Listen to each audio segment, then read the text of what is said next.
சென்னையில் தனியாக வசிக்கும் முதியோர்களின் பாதுகாப்பை அதிகரிக்க மாநகர காவல் ஆணையர் அருண் உத்தரவிட்டுள்ளார். அனைத்து காவல் நிலையங்களுக்கும் இந்த உத்தரவை அவர் பிறப்பித்துள்ளார்.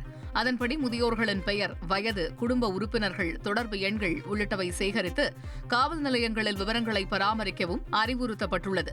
முதியோர்கள் வசிக்கும் வீடுகளுக்கு தினமும் சென்று அவர்களுடைய பாதுகாப்பை உறுதி செய்வதோடு மூத்த குடிமக்களுக்கான பட்டா புத்தகத்தில் காவலர்கள் கையெழுத்திடவும் உத்தரவிடப்பட்டுள்ளது. தனியாக வசிக்கும் முதியோர்களுக்கு மருத்துவ உதவி தேவையா என்பதை போலீசார் கேட்டறிய வேண்டும். இரவு மட்டுமல்லாமல் தேவைப்படும் நேரங்களில் ரோந்து பணிகளை முடுக்கிவிடவும் உத்தரவு வழங்கப்பட்டுள்ளது. மூத்த குடிமக்கள் பாதுகாப்பு செயலி 14567 மற்றும் 1800180125 ஆகிய முதியோர் அவசர உதவி எண்கள் செயல்பாட்டில் இருப்பது குறித்து விழிப்புணர்வு செய்யவும் அறிவுறுத்தப்பட்டுள்ளது.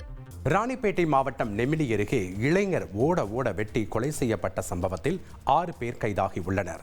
மேட்டுவேடாங்கு குளம் பகுதியைச் சேர்ந்த அது வைத்தி ஒரு பிளாட் வாங்கணுமா இல்ல ஒரு பிளாட் வாங்கணுமான்னு ஒரே கன்ஃபியூஷன். ஒரு ரியல் எஸ்டேட் எக்ஸ்பர்ட் கிட்ட பேசு. எப்படி? பாஸ்வாலா பி தி பாஸ். தட்சிணாமூர்த்தி என்ற இளைஞரை மர்ம நபர்கள் ஓட வெட்டி கொன்றுவிட்டு தப்பி ஓடினர். மது அருந்தியவர்களை தட்டி கேட்டதால் தட்சிணாமூர்த்தி கொல்லப்பட்டதாக கூறப்படும் நிலையில் சம்பவத்தில் ஈடுபட்டவர்களை கைது செய்ய தனிப்படை அமைக்கப்பட்டது.